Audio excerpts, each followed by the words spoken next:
Agaknya ya nggak pakai kalung gelang keroncong sampai sikut, nggak pakai kalung yang sebesar tambang juga enggak, ya kan? Ya kalau gelang keroncong ya satu lah buat pantes-pantes. Kenot ya barangkali lah 1 karat lah, jangan yang 15 karat ya. Masih mending sekarat baik. Iya. Sekedar tempat ya, Mbak.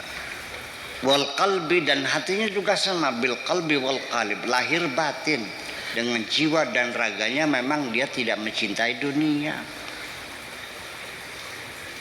Iya. Al mutazahidu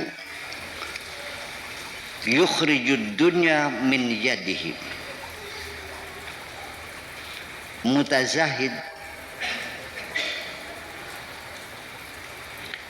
mutazahid, orang yang berpura-pura zuhud, berlaga zuhud.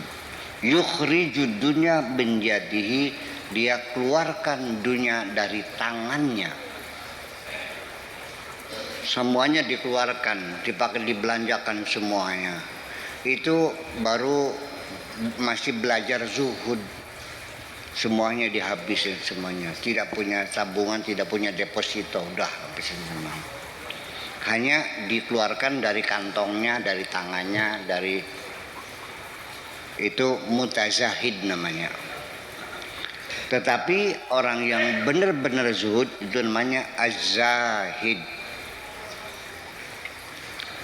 Wazahidu al-mutahaqqiqu, yang benar-benar zahid, bukan mutazahid ya.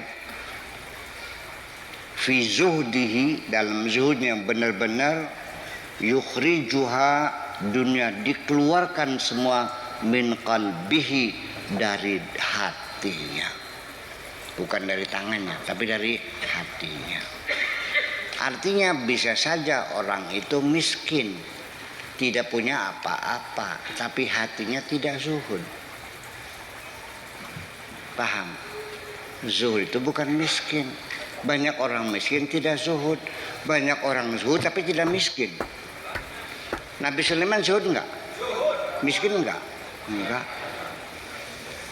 Jadi jangan orang itu miskin lalu kamu sanjung, waduh zuhud banget. Bukan zuhud, itu mah namanya melarat.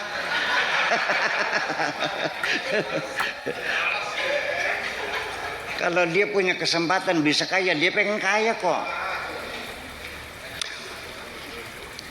Nah, Bapak-bapak sekalian, saya mau cerita lagi. Barangkali saya sudah pernah cerita berulang-ulang, tapi ini kesempatannya saya ceritakan ulang lagi. Seorang murid, ya, setelah belajar sekian puluh tahun kepada seorang mursyid, lalu akhirnya dia ingin melanjutkan kepada mursyid yang lain. Ya. Mursyidnya ini adalah orang zuhud. Artinya betul-betul tidak punya apa-apa. Tinggalnya di pinggir pantai, di pinggir laut, rumahnya gubuk, usahanya hanya menjala. Jala. Apa bahasa jaring? Bukan jaring majalah. Yang dilempar tuh namanya jala. Hah? Derap. Atau dan hasil tangkapan ikan, berapapun dapat ikannya, dia ambil sebutuhnya dia hari itu. Sisanya dibagikan. Hebat nggak? Luar biasa. Nggak pernah menyimpan ikan. Dapat 2, 1 bersendiri, 1 bagikan orang. Dapat 20, diambilnya 1, nulis bagikan. Hanya cumanya. Nah, dengan seizin mursyid ini, sang murid mencari guru yang lain. Atas rekomendasi dari gurunya, silakan datang ke Baghdad, namanya Syekh Abdullah. Begitu dia sampai, dia bilang bahwa dia mencari nama Abdullah itu dari desa ke desa, gak ketemu, gak ada. Hanya satu Abdullah itu sebagai itu rumahnya kayak istana. Mana mungkin waliullah rumahnya kayak istana? Bukan Budi Abdullah ini, Abdullah yang zahid tuh gitu. Yang nggak ada. Tapi akhirnya dia kalau memang nggak ada lagi, penasaran, ditunggu juga sampai sore. Sore ternyata datang Kiai Abdullahnya itu pakai kuda kencana berlapis emas. Mana mungkin ini waliullah? Saya disuruh belajar di Kiai Abdullah.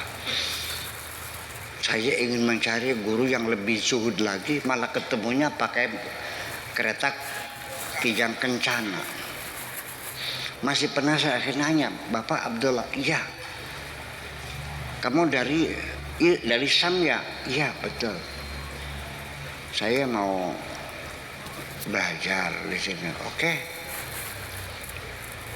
Dia masuk ke rumah. Di dalamnya pelayannya perempuan cantik-cantik semua. Ini wali dana banget. Oke. Tapi dia penasaran, saya mau belajar gini. Dia bilang, saya nggak ada waktu. Karena saya sibuk mendampingi raja yang perlu banyak nasihat dari saya. Tapi kamu pulang lagi aja lah. Tolong sampaikan pesan kepada gurumu, ya, itu otak jangan mikirin dunia saja. Ini cerita. Akhirnya dia pun kembali ke guru yang lama, lanjutkan situ aja. Udah kamu temanya di saja. Dia kembali, si mursyid yang di pinggir sungai ini nanya, gimana pulang lagi? Nggak bisa, nanti sibuk. Ya udah sini aja. Dia pesan apa? Enggak.